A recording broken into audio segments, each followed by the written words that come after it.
सद्गुरुदयाल के चरणों में प्रणाम करते हुए सभी साधक भक्तजन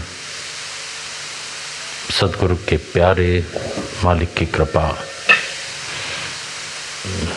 सब पर बनी रहे।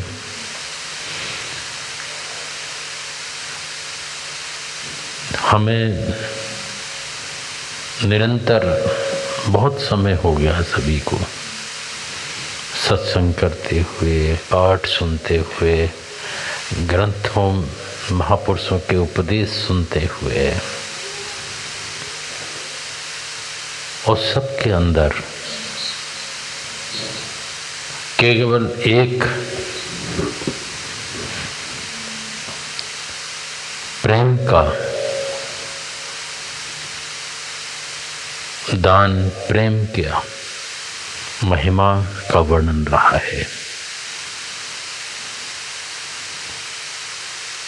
वो प्रेम नहीं जो दुनिया भी होता है, वो इश्क नहीं जो दुनिया भी होता है। इसके हकीकी से ताल्लुक है।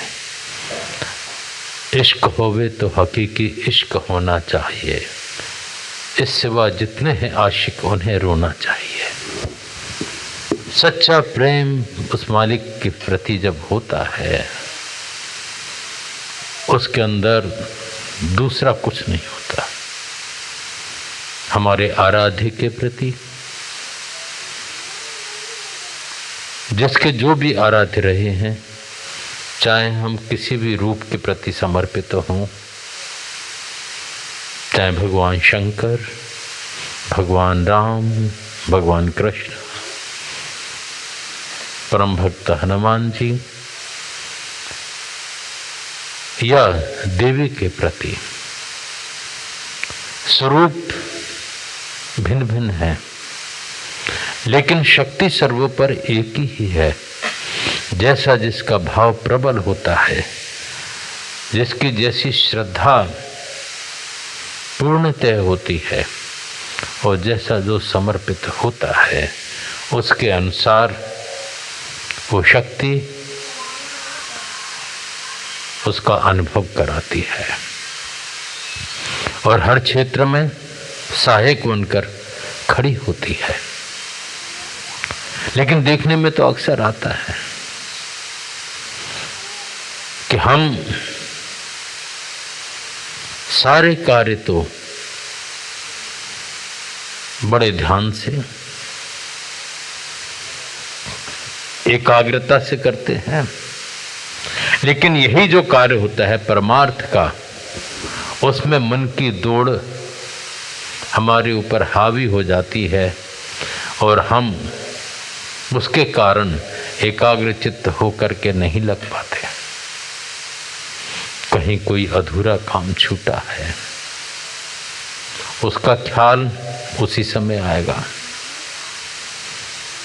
कहीं कहीं कोई नुकसान सा महसूस होता है, दुनिया भी नुकसान से ताल्लुक है, उसका ख्याल भी उसी समय आ जाता है। अगर एकाग्रचित्त होकर के हम महापुरुषों की वाणी के प्रति, उपदेश के प्रति श्रद्धा के साथ अगर ग्रहण करें, तो निश्चित तौर पर वही चीज़ें हमारे लिए सहायक हो जाएंगी और मन की दौड़ को रोकेंगे और हम एकाग्रचित्त होकर के सच्चे साधक बन सकेंगे। दौड़ सबसे तीव्र अगर है तो मन की है, दौड़ाता रहता है। दौड़ते दौड़ते दौड़िया जहाँ लग मन की दौड़, और दौड़ थकी मन थिर हुआ, वस्तु ठोर की ठोर। सोचते हैं वो वहां मिलेगा, वो वहां मिलेगा, और मनुष्य दौड़ रहा है, आपाधापी में चल रहा है। जीवन का अधिक अंश उसमें निकलता चला जा रहा है। क्या मिला? तब सोचे, अगर एकाग्रचित्त हो करके तो देखेगा कुछ नहीं, वहीं के वहीं है। हम सुन करके कहीं की महिमा के बारे में सुनते हैं, चले जाते हैं, वहां भी कुछ सुनते हैं, फिर वापस आ जाते हैं। तीर्थों को महत्व सुनते हैं, तीर्थों के प्रति लाखों करोड़ों रुपया खर्च करते हैं, हो आते हैं, आ जाते हैं, पर ईश्वर हमें मिलता है क्या? ईश्वर की कृपा का हमें अनुभव होता है क्या? तो देखें, केवल हमारा जाना आना फलाने तीर्थ हुआ है, फलानी जगह स्नान कर आए, कुंभ में हुआ है, उसी को बाह्य तौर पर हमने अपना सब कुछ मान करके आंतरिक जो स्थिति है उसके ऊपर एक आवरण डाल रखा है।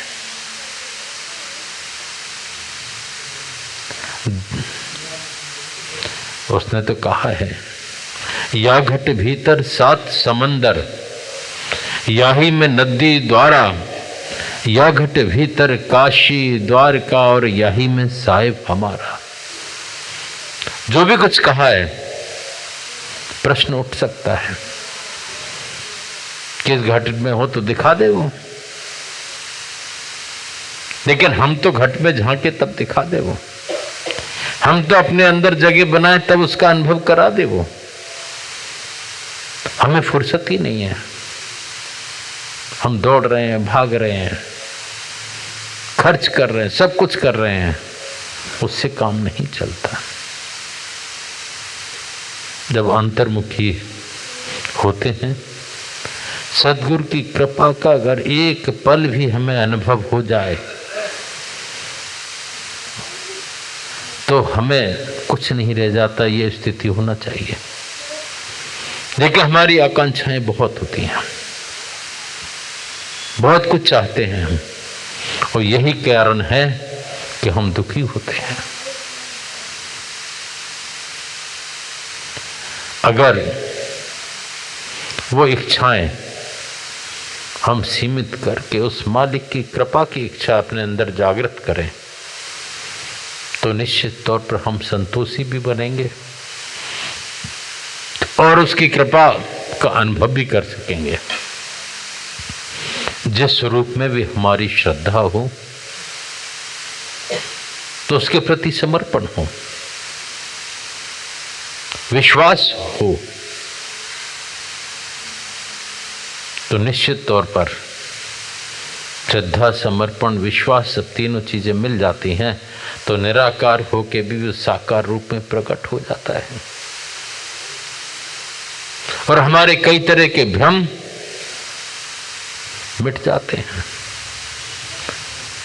और हम डरते भी हैं, कहते जरूर हैं कि जर्रे जर्रे में वो है। कहां कौन मानता है कि जर्रे जर्रे में वो है?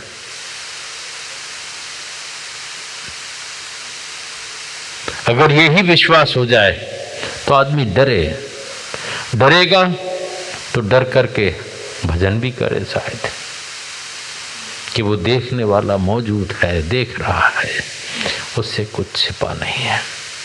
रंग रूप रेखा नहीं होई, जाने सब कुछ चाह न कोई।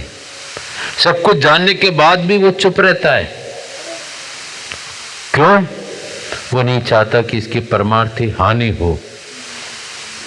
लेकिन हम अपने ही कारणों से, अपने ही कर्मों से उसकी दया से वंचित हो जाते हैं, भूल जाते हैं। सत्संग के माध्यम से हमारे अंदर भक्ति भाव प्रकट होता है, श्रद्धा बढ़ती है, महापुरुषों के वचनों के माध्यम से कई शंकाओं का समाधान स्वतः हो जाता है। इसीलिए पाठ में वो सब लिया जाता है ताकि हमें अगर कोई शंका हो तो सत्संग के माध्यम से पाठ में वो उनका समाधान हो जाए। इसमें बोलने की ज़्यादा ज़रूरत ही नहीं रहती कि सब कह के चले गए। वो अगस्त ऋषि जिन्होंने 3 चुल्लू में समुद्र खाली कर दिया था, सोच भी नहीं सकते हम सब लोग तो, क्योंकि उसके नीचे राक्षसों का वास था, तब फिर वो राक्षसों का संहार हो सका। वो लंका जो सोने की थी उसका भी पता नहीं। इतने बड़े बड़े महापुरुष हो गए, इतने ब्रह्मावतारी हो गए इस धरा पर, और मानव शरीर में आकर के मनुष्य जिस तरह से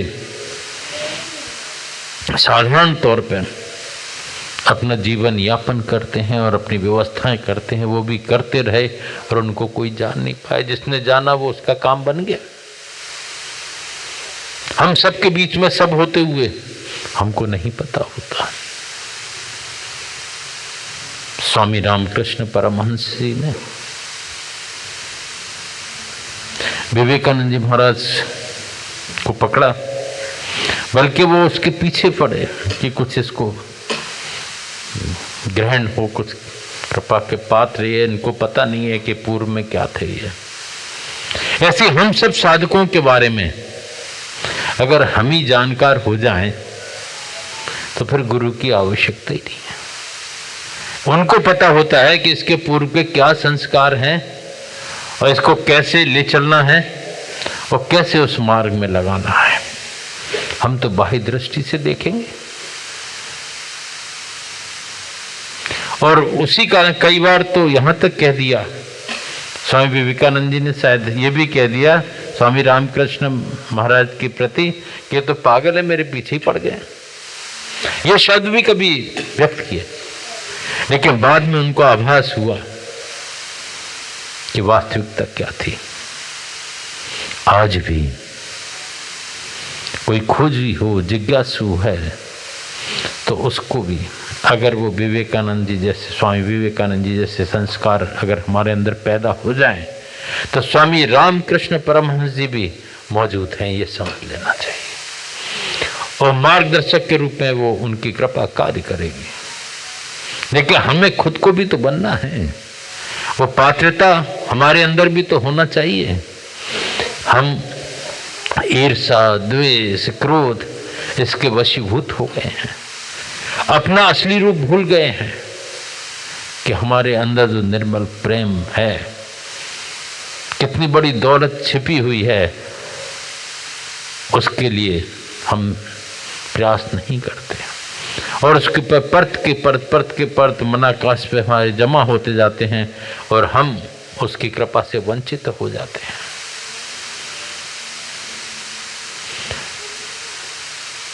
मन की दशा, धोखा बहुत होता है। मनोबुद्धि का दखल जहाँ नहीं है वहाँ मनोबुद्धि लगा करके हम धोखे में रहते हैं। यह करनी का खेल है, ना ही बुद्ध विचार, बुद्ध छाण करनी करे तो पावे कच्छार। बुद्ध छाण करनी करे तो पावे कच्छार। करनी से तात्पर्य है सदगुरु, सच्चे सदगुरु वाली बात है। आजकल बहुत है, संत सभी बड़े, अपनी अपनी ठौर, आत्मदर्शी मी है चाउर सब मोट।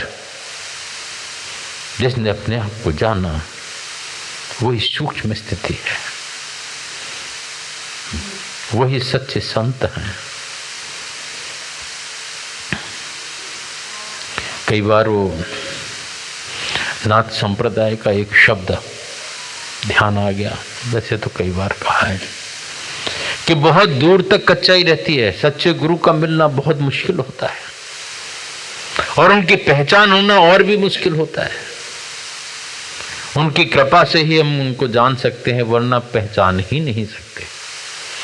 और वो अनुभव भी करा दें और फिर विश्वास का ठहरना बहुत मुश्किल होता है।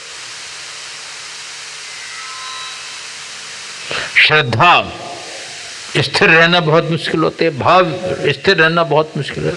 भक्ति भाव भादव नदी सभी चली गहराए, सरता सोई चढ़ा, सरता सोई सराइए, जेठ मास ठहराए। वैसे कई बार कहा है, जो हर स्थिति परिस्थिति में जो ठहरता है वही भाव होता है। जिसमें उछाला आए, बैठे उठे, वो भाव नहीं है। कैसी भी परिस्थिति हो अपने आप को स्थिर रखे, वही भाव है। भाव की परिभाषा ही कुछ और है।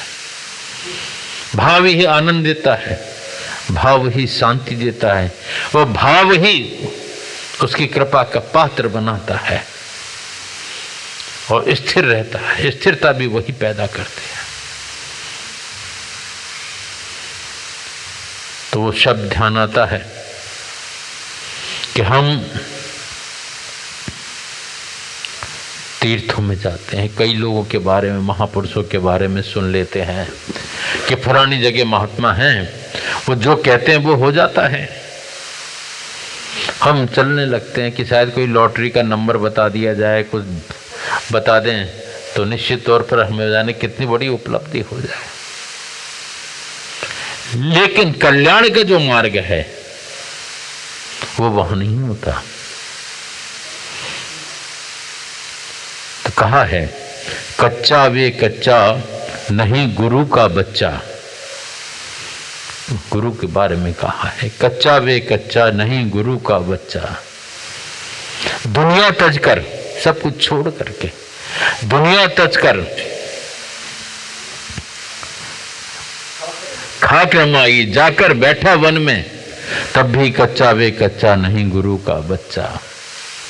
कुंडलिनी को खूब चढ़ावे, ब्रह्म रंगलू ले जावे, चलता है पानी ऊपर, मुख बोले सो होवे। पानी ऊपर चलने की सिद्धि प्राप्त हो जाए, जो कुछ कह दे वो भी हो जाए, तब भी कच्चा वे कच्चा नहीं गुरु का बच्चा। फिर आगे और भी कहा है, फिर कहा है, शरण मछंदर गोरख बोले, तीनों ऊपर जाना रे, कृपा भई जब सतगुरु जी की, आप आपको चीना, वही सच्चा वे सच्चा वही गुरु का बच्चा। जिसने अपने आप को जान लिया है, जो तीनों गुणों से परे है, सत्य रज और तम, निश्चित कि उनका प्रभाव नहीं है, वही सच्चा है। हमको ऐसे सतगुरु भी मिल जाएं, लेकिन हम जब तक वृत्ति को नहीं संभालेंगे, मन को नाम से नहीं जोड़ेंगे, फुर्सत ही नहीं होगी हमें क्रोध की, ईर्ष्या की, द्वेष की, क्योंकि नाम के रंग में हम रंगे हुए हैं। तब तक हमारी पात्रता नहीं बढ़ पाई और उनकी कृपा के हम पात्र नहीं बन पाएंगे। विश्वास है तो है, श्रद्धा है तो है, वो होना चाहिए। डामाडोल की स्थिति में ना श्रद्धा है ना विश्वास है। डामाडोल की स्थिति में तो अहित ही अहित है। हमें उसके लिए अपनी चाहे कम करना पड़ेंगे। दिल का हुजरा साफ कर जाना के आने के लिए, जाना कहते हैं परमात्मा या ईश्वर को, दिल का हुजरा साफ कर जाना के आने के लिए, ख्याल गैरों का उठा उसको बिठाने के लिए। एक दिल लाखों तमन्ना, उस पे और ज्यादा हवस, फिर कहाँ ठिकाना उसको बिठाने के लिए। उसके लिए तो जगह ही नहीं रही। जिस दिल में उसको बिठालना है, जिस दिल में उसको स्थापित करना है, उसके चारों तरफ तो तमाम आवरण हमारे मौजूद हैं। जब तक वो नहीं हटेंगे, तामसी वृत्ति, ईर्ष्या द्वेष, तब तक हमें लाभ नहीं मिल पाएगा। जो वो जाननहारा सदैव हमारे साथ है। जब वो है तो निश्चित तौर पर कि जिसमें हित है वो उसको मालूम है किस चीज में हित है और अहित है, किससे हमारे प्रारब्ध कटेगा और किससे हम नए प्रारब्ध के बनाना शुरू करेंगे। जो कि शेष रह जाए तो अच्छा हो बुरा हो, ये सब उन्हें मालूम है। लेकिन हम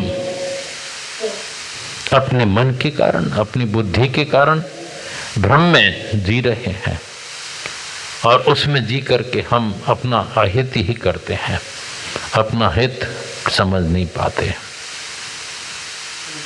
हमें चाहिए कि सदगुरु की कृपा के लिए आरत हूँ, दीन हूँ, गिड़गिड़ाए जिन्होंने पाया। सबरी ने, उनके गुरुजों ने एक वाक्य कह दिया, 14 वर्ष बाद भगवान राम तुम्हारे दरवाजे पे आएंगे। सबरी उत्साह में फूली नहीं समाई। ये गुरु वाक्य है कि 14 वर्ष बाद वो आएंगे। रोजाना पूरी रास्ता को साफ करते, फूल बिछाते कि पता नहीं कब आ जाए। 14 वर्ष तक उसने उसी उत्साह के साथ, प्रेम के साथ इंतजार किया और भगवान पहुंचे। ऋषि मुनि और महंत तमाम लोग थे, उनका किसी के नहीं जाकर के वो सबरी के दरवाजे पहुंचे। ये दृढ़ता होती है, ये विश्वास होता है, ये समर्पण होता है। हम तो लड़ने झगड़ने के लिए तैयार रहते हैं। अगर हमारी कोई बात नहीं सुनी, नहीं अनसुनी हो गई तो बड़ी मुश्किल हो जाती है। हमसे भी लड़ लेते हैं अग्रवाल साहब कई लोग, लेकिन उनको नहीं पता किससे लड़ रहे हैं, किससे क्या कर रहे हैं, कहाँ हैं हम। अपने आप को देखने की जरूरत है, समझने की जरूरत है और आगे बढ़ने की जरूरत है। जीवन तो चला जा रहा है, किस क्षण बुलाना आ जाए किसी का भी, सब रखा रह जाएगा। उससे पहले चेत जाना चाहिए। एक पंक्तियां कुछ जैसे सुनाते हैं कि दिल का हुजरा साफ कर जाना के आने के लिए, ख्याल गैरों का उठा उसको बिठाने के। वो तो हो गया, जीवन खत्म हुआ तो जीने का ढंग आया, शम्मा बुझ चली तो महफिल में रंग आया। गाड़ी निकल गई तो घर से चला मुसाफिर, मायूस हाथ मलता बैरंग लौट आया। मन की मशीनरी ने जब ठीक चलना सीखा, बूढ़े तन के हर पुर्जे में जंग आया। फुर्सत के वक्त में ना सुमरन को वक्त मांगा, उस वक्त मांगा जब वक्त तंग आया। हम सतगुरु दयाल से प्रार्थना करेंगे कि सबका कल्याण हो, सबके ऊपर उनकी कृपा का वरद हस्त सदैव बना रहे और सब उससे लाभान्वित होते रहे। ओम।